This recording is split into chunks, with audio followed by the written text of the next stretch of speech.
Miss Nelson is Back by Harry Allard and James Marshall. One Friday, Miss Nelson told her class that she was going to have her tonsils out. "I'll be away next week, and I expect you to behave." "Yes, Miss Nelson," said the kids in 207. But at recess, it was another story. "Wow," said the kids, "while Miss Nelson is away, we can really act up." "Not so fast," said a big kid from 309. "Haven't you ever heard of Viola Swamp?" "Who?" said Miss Nelson's kids. "Miss Swamp is the meanest substitute in the whole world," said the big kid. "Nobody acts up when she's around." "Ooh," said Miss Nelson's kids. "She's a real witch," said the big kid. "Ooh," said Miss Nelson's kid. "I'll just bet you get the swamp," said the big kid. On Monday morning, Miss Nelson's kids were all in their seat. They were very nervous. Some of them had not slept well all weekend. "If we get the swamp, I'll just die," one kid said. They heard footsteps in the hall. Slowly, the knob turned and the door opened. It was Mr. Blansworth, the principal. "I shall personally take over this class," he said. Miss Nelson's kids were so relieved, but they soon learned that Mr. Blansworth was not a lot of fun. All morning, Mr. Blansworth tried to amuse the class with his corny card tricks. "Oh, brother," said the class. That afternoon, Mr. Blansworth showed the class his favorite shadow pictures. "This is kid stuff," said the class. The next day, Mr. Blansworth demonstrated his favorite bird calls. They were not a success. And for 2 days, Mr. Blansworth showed slides of his goldfish Lucille. Miss Nelson's kids had never been so bored. While dusting erasers in the schoolyard, 3 of the ringleaders of 207 discussed the situation. "Something will have to be done," they said. "We must get rid of Blansworth." And they hatched a plot. After school, they painted and sewed and borrowed some old clothes. And they practiced some very difficult stunt work in the backyard. The next day, they weren't in class. "That's too bad," said Mr. Blansworth. "They'll miss all the excitement."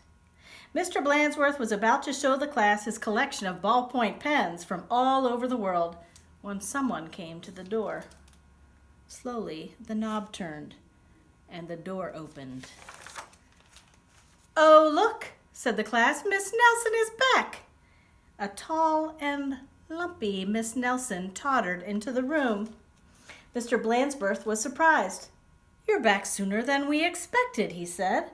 The tall and lumpy Miss Nelson didn't speak. Said the kids. "Her throat must still be sore." "Are you sure you're well enough?" said Mr. Blansworth. "She's sure," said the kids. "Well, in that case," the principal said, "I'll be getting back to the office. Nice to have you back, Miss Nelson." And he left the room.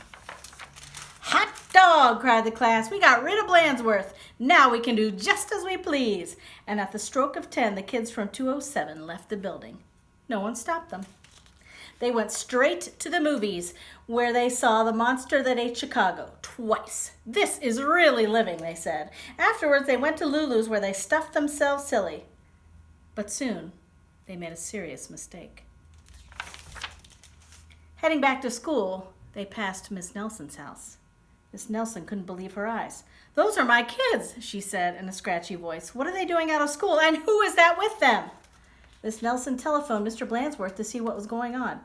"You're not Miss Nelson," said Blansworth. "Miss Nelson is back." And he hung up.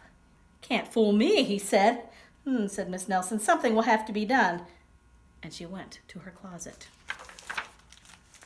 Back in 207, Miss Nelson's kids were spending an agreeable afternoon. They were very pleased with themselves. "We should do this more often," they said. They did not notice the figure in the hall. Slowly, the knob turned and the door opened. "My name is Viola Swamp," said a lady in a scratchy voice. "Yipes!" cried the kids. "The swamp!" "That's right," said Miss Swamp. "I'm here to whip this class into shape. Get back to those desks on the double." The class did as it was told. The big kid from 309 was certainly right. Miss Swamp was a real witch. She knew how to get results. The class did a whole week's work in no time. "We shouldn't have gotten rid of Blansworth," they said. "Pipe down," said the Swamp, or... Just then, something under a desk attracted her attention. It was a mask. Aha! Said Miss Swamp. So that's your little game. And she tried on the mask just as Mr. Blansworth stepped into the room. Miss Nelson, said Blansworth, I'm of the opinion someone has been impersonating you. Uh-oh, whispered the kids. You don't say, said Miss Swamp. Probably just some kids acting up. I'm sure it won't happen again. Mr. Blansworth left. And it won't, will it? Said Miss Swamp to the class. Because the swamp will be watching. A minute later, Miss Nelson appeared. I'm back, she said. Hot dog, cried the kids. Are we glad to see you? Didn't you have fun with Mr. Blansworth? Asked Miss Nelson. Said the kids. They decided not to mention Miss Viola Swamp, but they wondered why Miss Nelson hadn't seen her in the hall.